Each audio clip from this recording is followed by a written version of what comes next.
Hey, what's going on? Welcome to the Doug Show. Today I'm going to go over my live stream setup. And one thing we're trying today is the vertical format. I was scrolling through YouTube Shorts yesterday and I saw some people that were doing a live stream. And I thought, this is interesting. I guess, that's available on the various formats out there. So I did a little research and I figured out that if you shoot in vertical format, supposedly this might be fed out there to people on Shorts. So it's a little test. If you're here watching on your normal screen, hopefully you'll still enjoy it. It is vertical, but I'm using my normal setup and my good microphone and all that stuff. So at least it should be the same quality, just narrow. And actually it just crops it in right here. So I'm going to tell you about my YouTube setup overall, the little studio. People have asked about this a lot because overall, it looks really good in here. I think a lot of people don't believe it's a real background back there. They think it's fake, but real background. In fact, because I want to show you my setup, I've set things up so there are multiple cameras here. Now, it's not going to be great. It's not going to be perfect, but it does give you a little bit of a view. And let me know in the chat if you can hear me well. I always love to double check that because you never know what the heck's going on out there. I do see Marcus. What's going on? Good to see you. It's been a little while. And Couch, Richest Domains mentions that some of the setup is actually not available currently on Amazon. So you may have to look at other products. And Paula is on there. So I'm going to go through like the setup that I have and actually what you might be able to use instead. But if you follow the link in there for kit.co, you'll see my sort of premium setup that I've put together over time. So quick note, the other camera, I'll pop over here real quick. The other camera is back there and it's actually, that's probably like 10 feet away from me or so. And I just wanted to show sort of what we have from the monitor perspective. Largely it's unnecessary. So this is a pretty wide monitor. I think they're fairly common and rather inexpensive these days. I think I got it from Sam's or Costco or something like that. And it gives me the ability to have like two very full windows like right next to each other. So that's kind of nice. And then I have this monitor up here, the larger monitor, the upper monitor there. I was like, it'll be good to have two monitors, but I don't want it to be like super ultra wide. I wanted it to be above. So turns out I don't use it as much as I thought I was going to. It's not like I have to have a lot of windows open all the time or something. But what I do have up there is my couple Trello boards. So I have this YouTube channel. I have a couple podcasts and I do all the content management and project management in Trello. So very, very straightforward up there. When I'm recording live, when I'm recording a podcast back here, let me switch cameras again. So you can't see it that well here. So I'll switch to the one other camera, which is my iPhone. And I was hoping it was going to be vertical. I have the camera set up vertical, but like it's a podcast studio over there, right? This whole thing is. So there's a microphone here.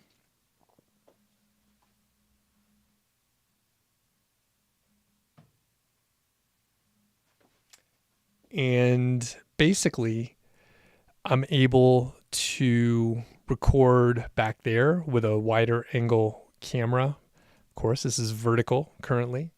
But basically, what I'm able to do is have like a timer, like a stopwatch up here on this monitor. And then down on this monitor is where like the video is recording. Like you could see right there, it's like me pointing right there. So I'm able to have like a stopwatch up there on the top and then have the interview down here. And it works really well because then it's just like, there's the time and I know how long I should be taking and that sort of thing. This particular setup for this camera right here is a pretty entry-level camera. It's a Rebel SL3, and I have a good lens on there though. So the lens on there is a Sigma 18 to 35 1.8. And again, this is my iPhone here. So this is what the camera looks like, and it's just mounted right in between the two monitors. And you can see it's an entry level. Like I said, it's an SL3. I bought it used on eBay. And the lens is awesome. So I love this level of Sigma lenses. It does a very good job because it gets down to 1.8. It'll throw the background out of focus, and it's super duper sharp. And the autofocus works great. I did buy there's like a little module that you can put the lens on, and then you could fine tune the autofocus, which actually was a pretty significant improvement. So if you do get one of those lenses and it's not autofocusing as fast as you hope, then you may need to get the little station, and then I don't know why they don't program it perfectly, but I think it has to do with like the brand of camera. So Canon versus Sony versus Nikon, whatever. So that is the heart of it. I have a bunch of other lenses, but this one is relatively wide.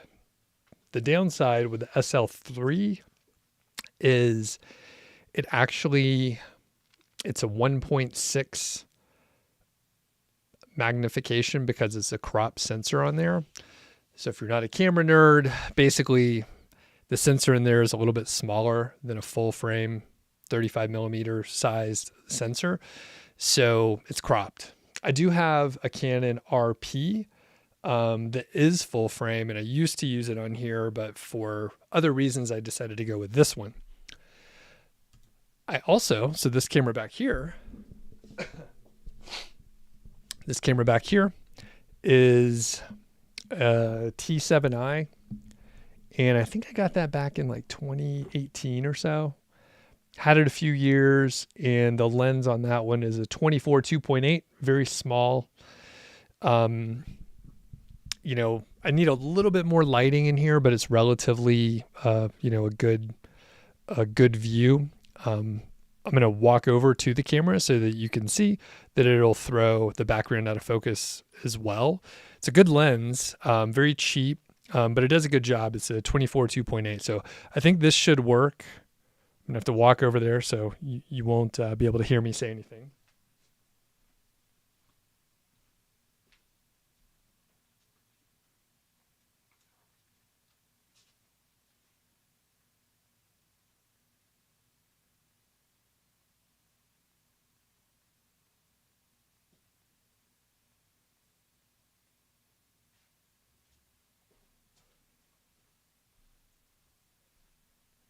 So that was just the quick demonstration of that relatively cheap lens. Like if you buy it used, you can get it for under $100. So you get that 24 2.8 and, a used, say like an SL3 like that one, and you're in business. Now the one downside is the SL3 with the 1.6 crop. With a 24 millimeter, that's a 35 millimeter roughly, or maybe 38 millimeter. So it's a little bit troublesome because you have to set the camera far enough back, and I'm reaching, I cannot touch that lens right there. So that's how far it is. And this is on the widest setting, 18. maybe that was 19, but now it's on 18. So I can't even touch the lens on the 1.6, and I think it's roughly a 28, something like that. The point being, like, you need to understand your space a little bit. Now, the really cool thing is this is the first time that I've used my iPhone right here. And turns out the camera on this is pretty good. It actually has a lot of like latitude for the lighting. So it looks pretty good, and the exposure is spot on. The one issue I'm having now is like it's not doing the vertical format. I'm not quite sure. I've tried to rotate it around, but it keeps trying to outsmart me.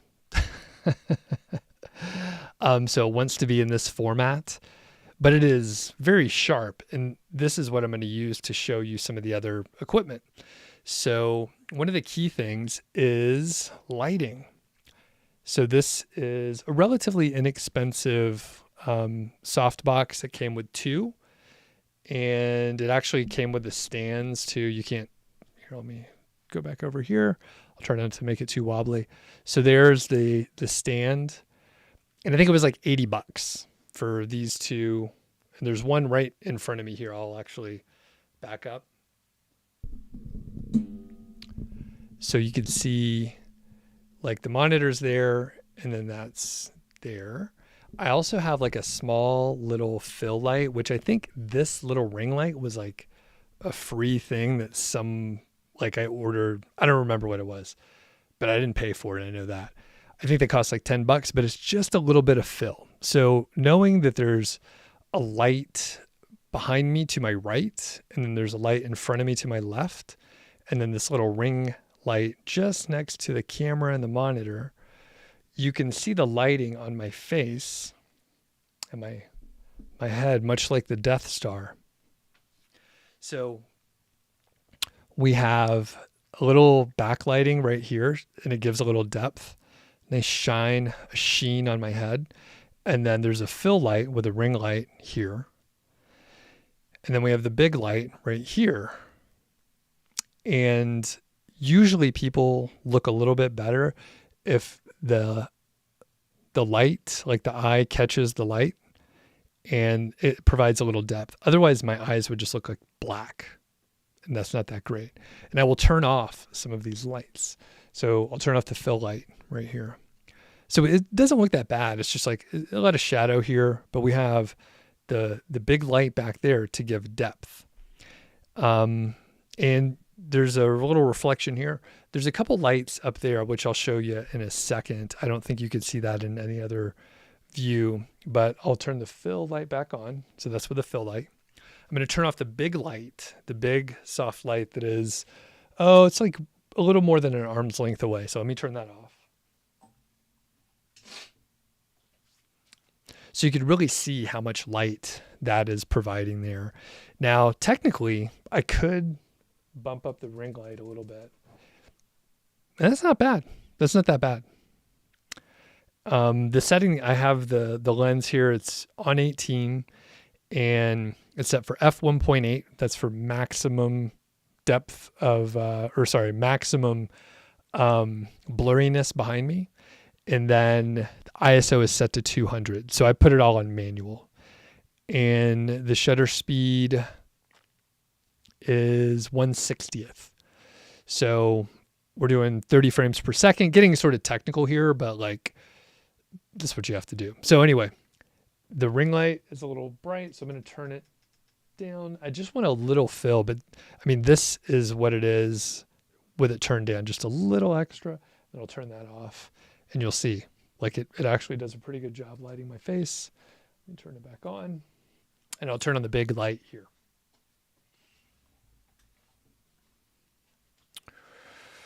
So yeah, pretty bright. And that is one of the keys. Like you could actually have a cheaper lens or even just use like a webcam. And as long as you have pretty good lighting, it's going to look pretty good. If you're doing it on your phone, it's going to look very good. Again, I'm going to switch over to my iPhone, and this is sort of a new feature that they have. Let me see if I could position this in a way where I can see the screen and not spill my beverage here. Okay, hold on. So this is the iPhone. And like I said before, for some reason, it's like trying to outsmart me. And it's not, like if I turn the video side, yeah. Like I don't even know if that's helping. It's like rotating automatically. I don't know. But you get an idea of the depth of the room and all that kind of stuff. Now, the thing I mentioned, there's a little bit of lighting right here above me. And I usually don't turn those on when I'm recording, but I started to more recently here just because it makes the room more pleasant for like the people in the room. If I turn that off, it would basically look the same, except there wouldn't be the little reflection right here. So not really a huge deal. And let's go back to the monitors. I know a few people just joined. So I have another camera set up back there just to have a different view, but I have these two monitors mounted, and the camera, you know, it's hard to see, but you can see there's the little flip screen right there. And basically I have a monitor like mounting pole, and you can kind of put them together however you want, like modularly. And I have two of those. One of them I mounted a light on, and initially I was actually going to mount the microphone on the pole as well, but I decided I wanted it like closer, and I just have like a normal like scissor style mounting microphone pole. I don't know what you call them. And basically with this setup here, you can mount like just one monitor and then put like another camera up there. You can have like an overhead camera that like views down. I've done that before. I don't do it too often, but like you can actually like put a camera where the ring light is, and I could put like multiple different like extenders on there too. So like really versatile. And a few people that I know that do, they were trying to get their YouTube setup going, and basically they were like, this setup is super awesome. They've never seen it before. So I put together the kit that I showed you right there. So it's a pretty like good setup overall. Like I said, I don't use a second monitor as much as I thought, but it's fine. It's not causing an issue or anything like that. The other thing is sound. So overall, like you could do this with your iPhone, right? Here's my iPhone. Looks pretty good. Like you don't actually, it doesn't look as professional, I don't think. The thing is, like when the background is blurred like this, it looks like a different, it's a different caliber of video, basically. This is clear. It works fine, but it's a different thing overall. And I'm just going to test one thing because like I want it to, okay.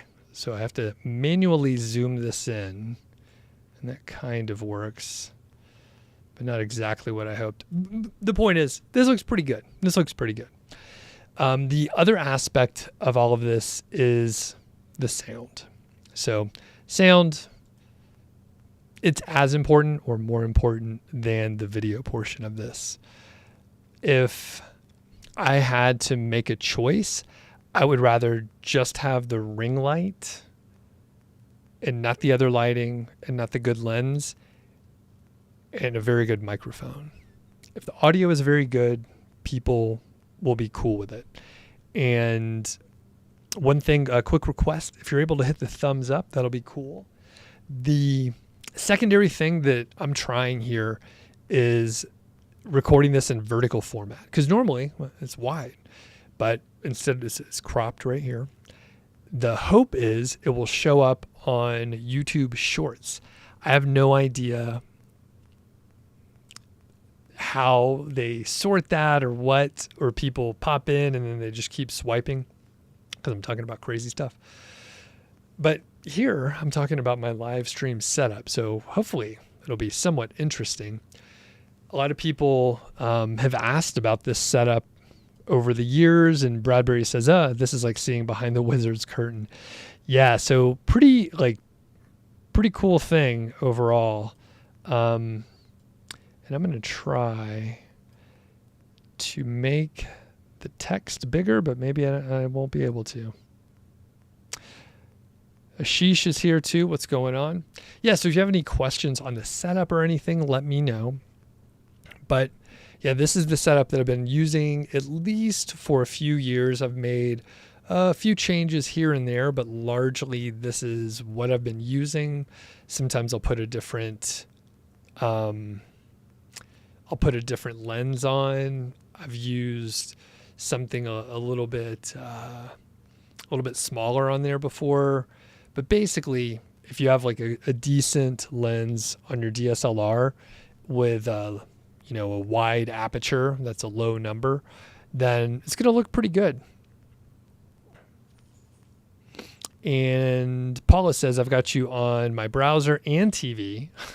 Thanks. Cool to see how the vertical looks on both. Yeah, and basically I was flipping through shorts, saw some people going live, and then I was like, hey, wait a second. I think someone that I follow, like she posted that she was doing a vertical live stream, and instead of her normal few hundred views that she got on her live stream, she ended up with like tens of like 15,000, something like that. And she was like, shorts like brought in a ton of people. Now, the thing is, she's a gamer, so I think she was playing games for like 3 hours.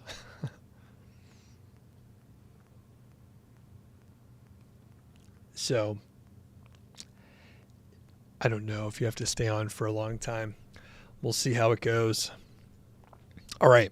So what questions do we have out there? Are there any questions at all? One thing that I almost had set up here until I realized that my phone right here could actually do really good video. It looks a little red, a little too saturated, but super easy to adjust that with Ecamm. So I just, reducing that a little bit.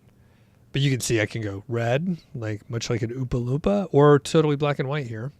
So we'll turn it down just a little bit so that looks a little more natural. I think iPhones typically are pretty saturated, but this looks pretty good right here. I mean, you could do this. Georgie just walked by. So yeah, you could do this on your phone and it will be totally fine. So one of the other things with live streaming is just being able to talk and make conversation and be involved with the chat.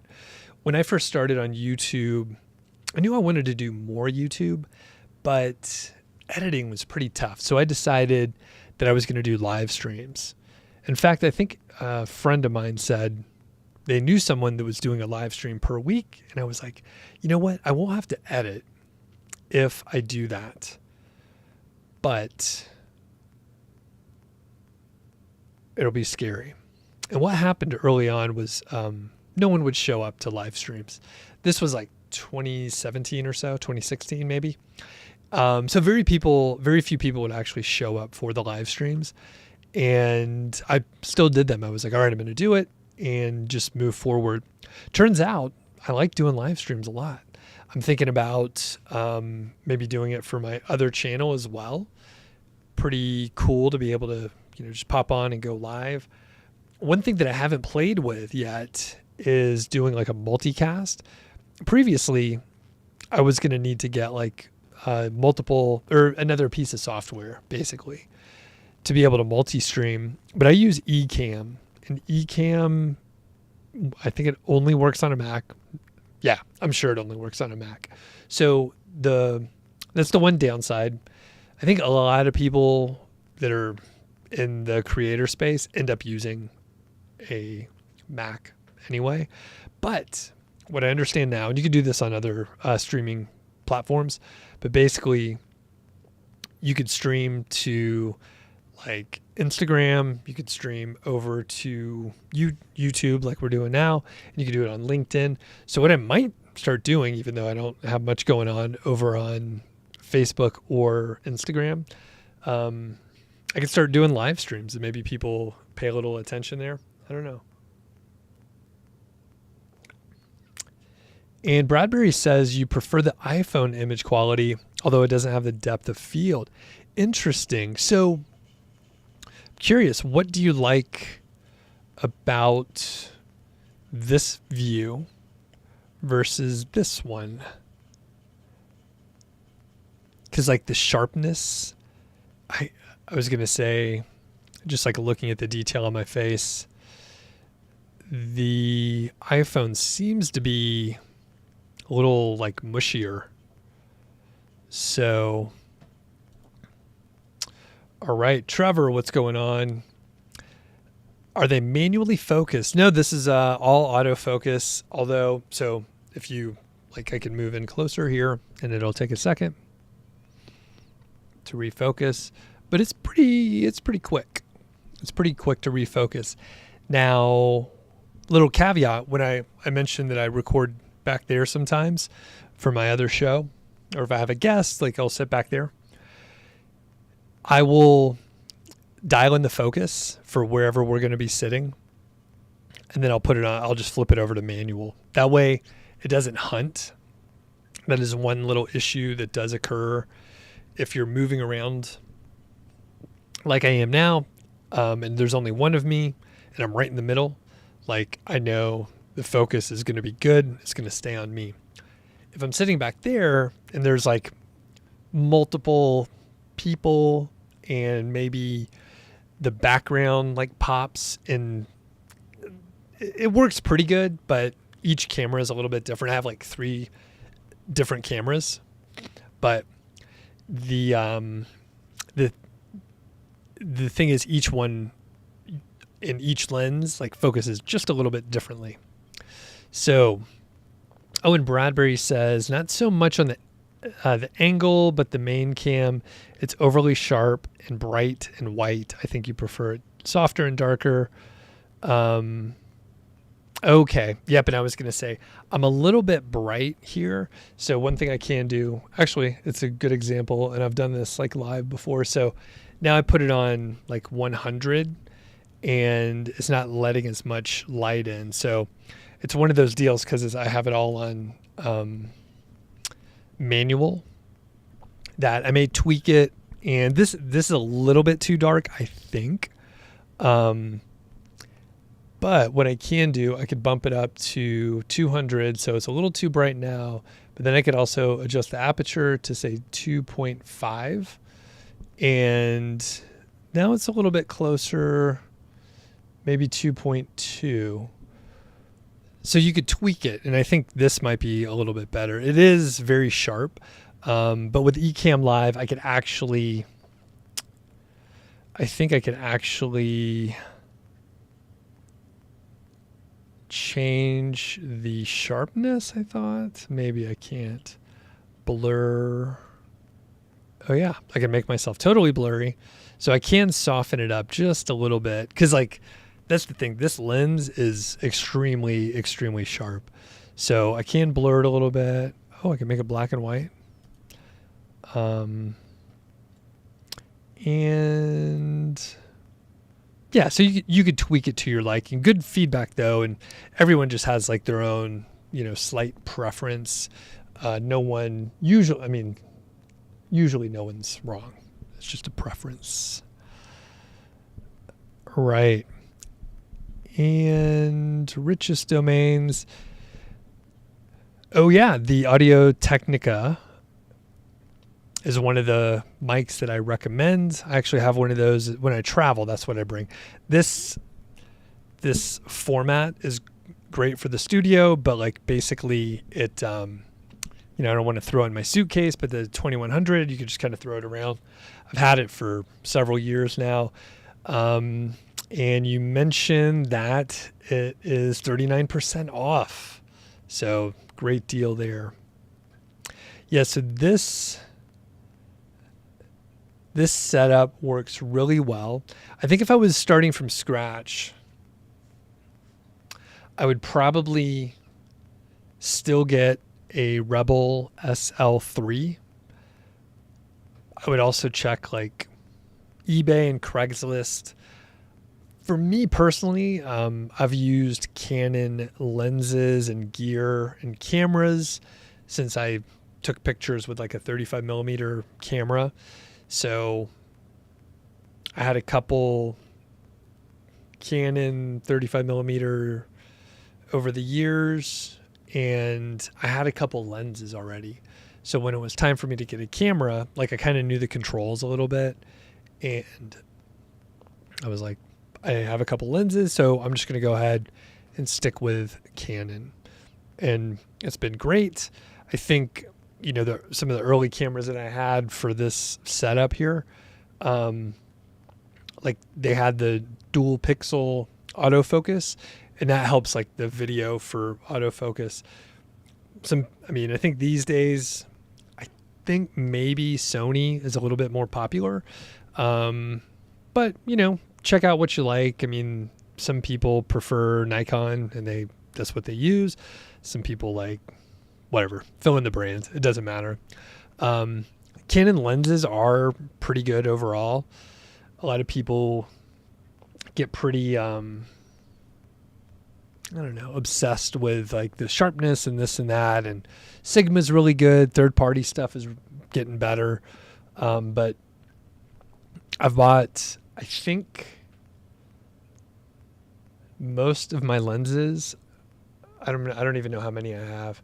I maybe have like 10 different lenses. So I have some wide angle, some telephoto, some zooms, several primes. I'm more of a prime lens guy, but basically I bought all of them used, and generally people don't like beat them up so much. So you can kind of like get a lens that's like 20 years old. I'm pretty sure one of my lenses is like, it might be like 30 years old, like very old when it's old.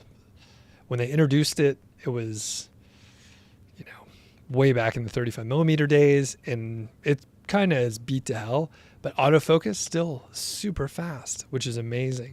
It's a 300 f4, and I think I paid like $250 for it. It was at the University of Colorado, like journalism, sport photographer area, and they were like liquidating some old stuff. So it is scratched up, beat to hell, probably a little dust inside it, but super sharp still, and it's great. So anyway, the point is you could buy used lenses, and that's what I've done. Like that is a used lens, the Sigma. I think I've only bought like a couple brand new ones. That's about it. Additionally, one thing that I didn't mention is when you're doing these kind of live streams, you don't want to have a battery to rely on. So here is the camera, and I have it on a little ball mount there, and then it's attached to the pole. It's kind of hard to see from right here, but you can see the cord coming out of it, and that cord is an AC adapter, which I thought, wow, that's really cool to have an AC adapter. And I thought, wow, that must be really expensive to have. Turns out it's like $20 or so, $30. I don't know. It's pretty cheap overall. So I actually have two of them. So I have one plugged up there, and then one for the camera behind me, which, you just plug it in, and then I don't have to worry about the battery life or anything like that. So that makes a pretty big difference. If you have that, then you don't have to have like a million charged batteries or get stressed if the battery is low. One thing I didn't do today, which I thought might be good, especially because I walked around a little bit, is I have wireless mics. So I do have a wireless mic that I could have plugged in to my little audio interface over here.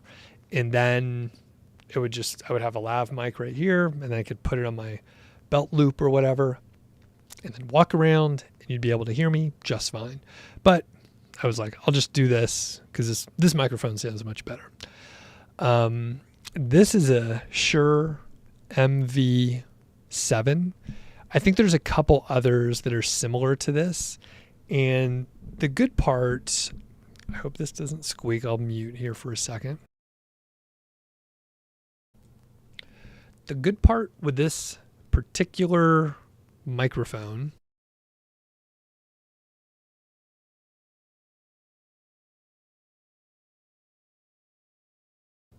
so it has an XLR output, but it also has the USB. So it has the USB setup as well. And that means that you can just plug it into your laptop.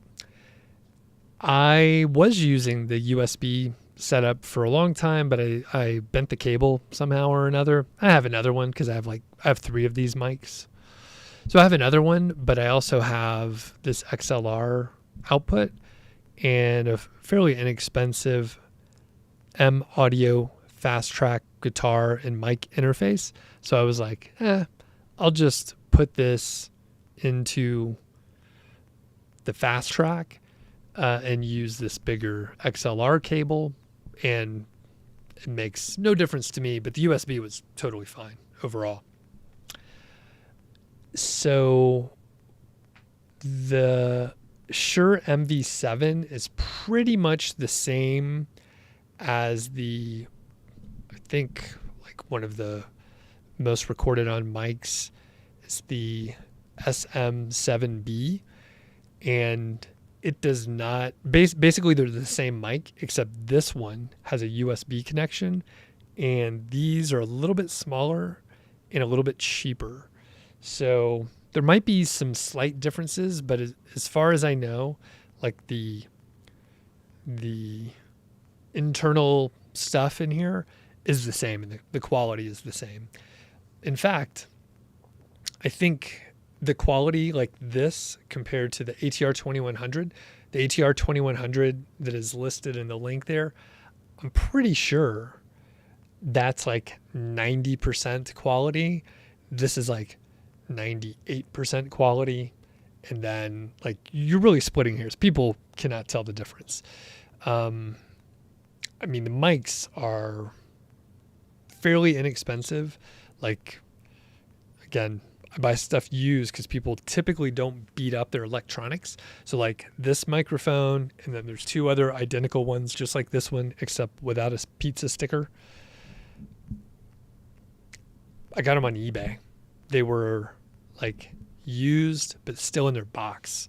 So like, I mean, here's what happens. People are like, I'm going to start doing something. I'm going to start a podcast. I'm going to start YouTube. They don't fucking do it. So then you end up with, basically brand new stuff that you can get for like 40% off. So just shop around, and I don't do auctions typically, unless I am there for the thrill, but I go for the buy me now, and I'll either make an offer, maybe like 10% less than whatever they've listed it for. A lot of times people will take it. You just say, hey, will you take, I forget how much these cost, $200. Hey, will you take 180?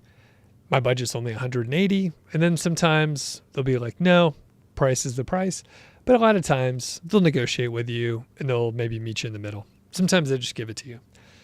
One thing I like to do is find a product that seems good, and then I'll save it on eBay, and then the seller will see that I have favorited their item, and then they'll send me an offer, like 10% off. And then I'll try to get 15 or 20% off. So I kind of like to haggle a little bit. It's fun. People expect it. I have good ratings. So, but just say like, hey, my budget's X. And a lot of times people will go with you on that.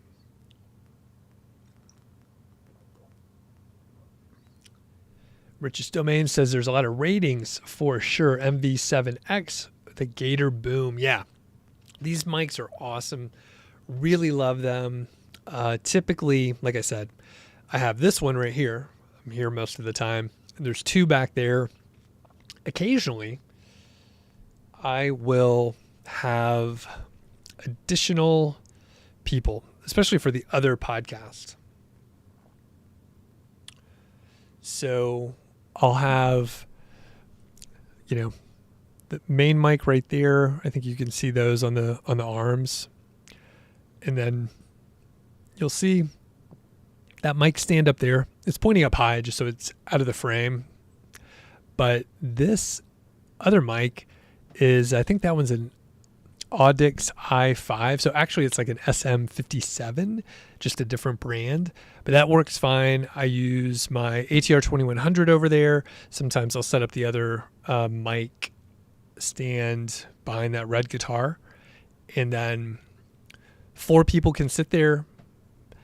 I'm going to be silent for a second because I'm going to go show you the audio interface where I can plug in the 4 mics, and I'm using a PodTrack P4. So let me hop over here.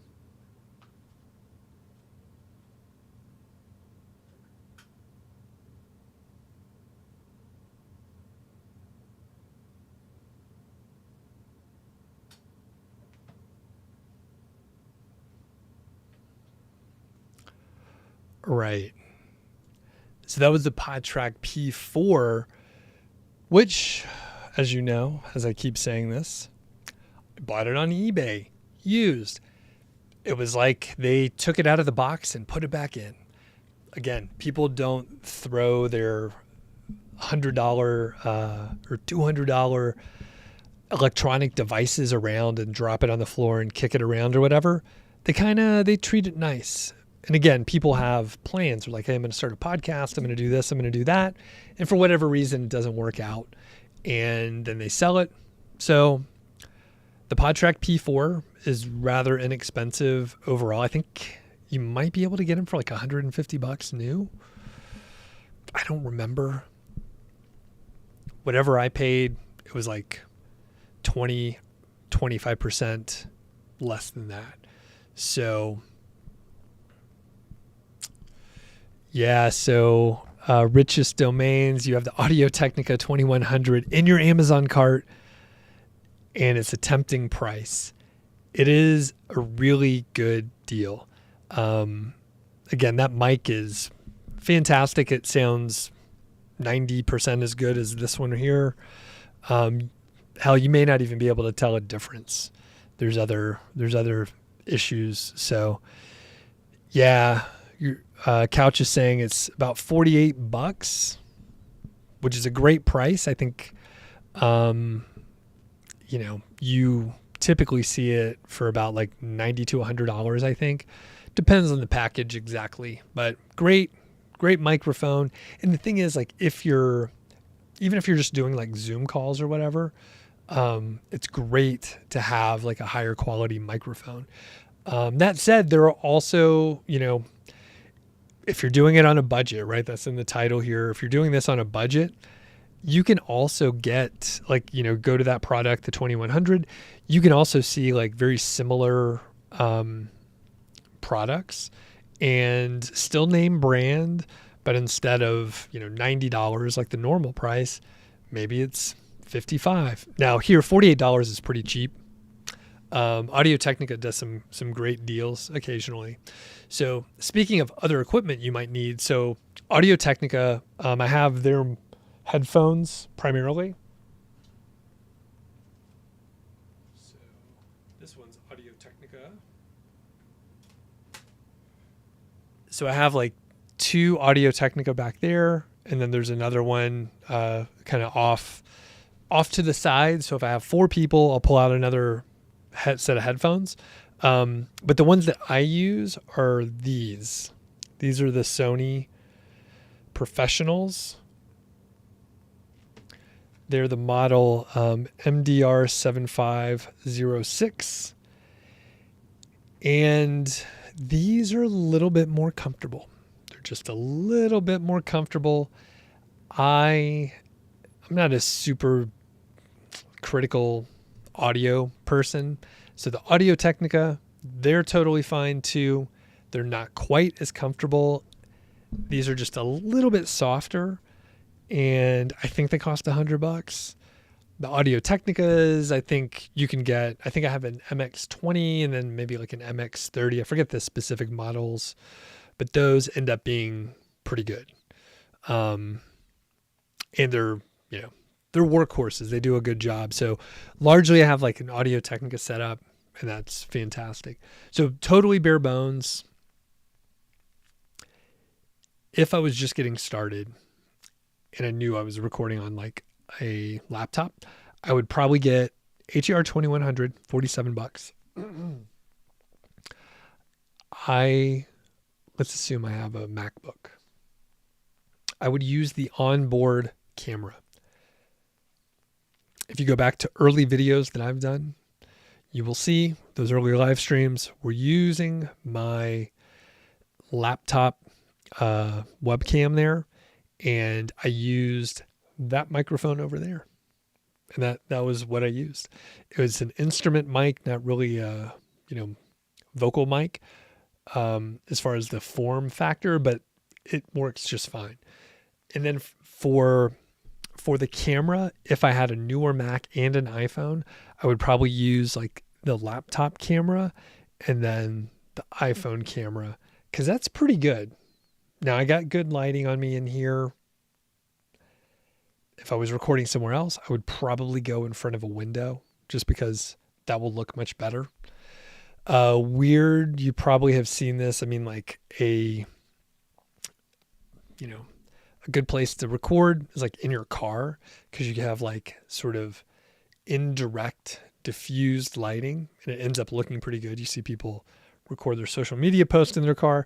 It looks pretty good because it's like reflected light instead of like harsh light from direct sunlight or whatever. I'm down here in the basement, so I can control my lighting really well, and it works great. So the other thing, if I wasn't going to be recording on my laptop and I was only going to be doing it on my phone, I think there's a couple, probably Audio Technica and Shure options that would plug into your phone so that it is better audio. Audio is very, very important. So I would definitely, work on getting good audio. Other thing with audio is your space. Now, this basement is pretty good, even without any treatment. So one thing that you will notice, particularly with this camera here, so there's cloth on the walls here. And the other thing is these are the flooring joists. So the flooring joists, I mean, it's not a flat surface, so that pretty much absorbs sound, which is what you want. The fabric here, it absorbs sound, but the thing is, like, I didn't need to do that. So there's insulation down here, and that whole wall just absorbs sound. So there were very few like flat surfaces, the only one being the concrete floor. But you'll see I have like a couple old rugs. So there's an area rug, and then I got this rug from Sam's, I think. Georgie's back there somewhere. That's Georgie's bed right there. So really, I didn't need to do anything for audio treatment. However, one thing I will show you is I had that audio treatment when I was in a different office, and I really don't need it down here, but there's no harm in putting it up, and you can see it's an unfinished basement. So I was like, I may as well just put up this stuff. It'll absorb some sound and make it a little quieter in here overall. But it's definitely not needed at all, just because of the way this whole basement is. So I think that covers the setup. I went over the main stuff. There's alternatives. You don't have to use a DSLR. You can use your phone. You can use a webcam. If you're just using a webcam and you don't have a lighting system, like I have these couple big soft boxes, just sit in front of a window. I travel a pretty decent amount, and there's many times where I have my laptop Didn't bring the full camera setup, the whole studio. Sit in front of a window. That's like some of the best lighting you can get.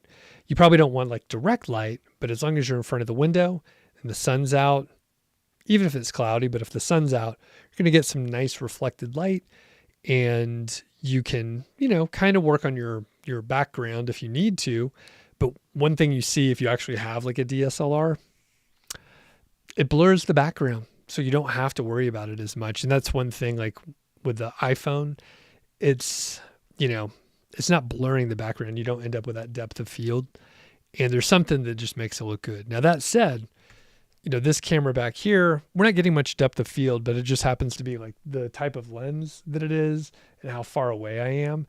If I was right up next to it, then it would look pretty amazing. But where I am here, you could just see kind of the setup. One thing I didn't cover, obviously, now you could see me. I have a standing desk. So when I'm recording and doing live streams and stuff, like I actually prefer to stand up like this. And I think, you know what else I could do with this? So Ecamm's pretty awesome. So I could actually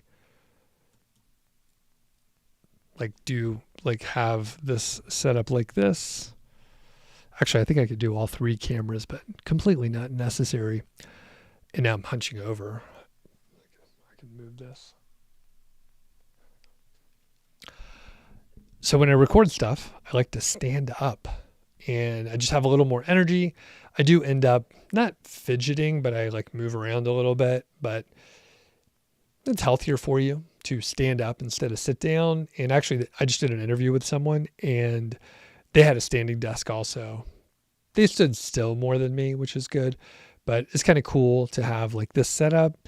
If I'm doing like typing and I'm sitting here, like going through stuff, I will often put the desk down and just sit down.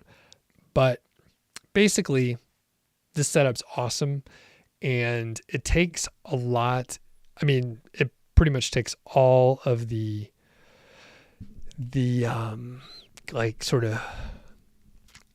overhead of setting up.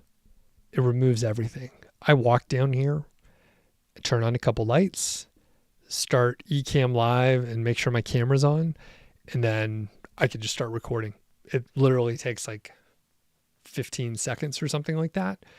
And previously, before I had a dedicated space and before I had everything kind of dialed in, I would have to take 30 minutes to set up and tear down. And I would set up in different places because I was never quite happy with it.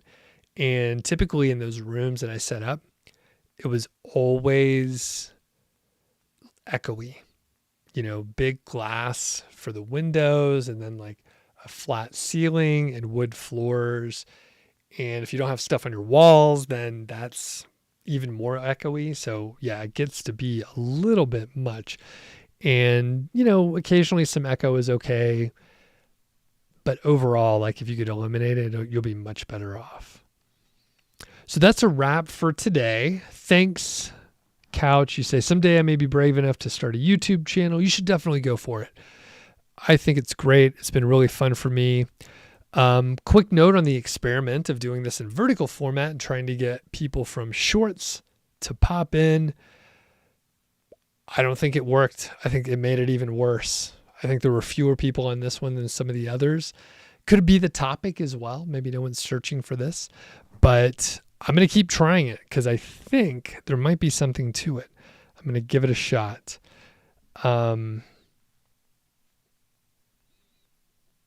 And Couch says, always great to find live streams and you're taking a Udemy course at the same time. All right. Well, that's it for today. Be sure to check out the links in the description if you want to sign up to be notified whenever I go live. That's where you do it. Try to do these once a week. I might test it out a little more often just to see if I can dial in this shorts live stream situation, but I have no idea if it'll work or not, or if this worked at all. So Paula says it'll be interesting to see if it pops up in search better. Yeah, we'll have to see how it goes. It could be the topic. I may have to try some different stuff, but anyway, it's worth a try. If anyone knows how to make sure you show up on Shorts, let me know. Maybe it's time of day as well. Maybe there's fewer users. We're in lunchtime. Okay, that's it for today. We'll catch you next time. Thanks a lot.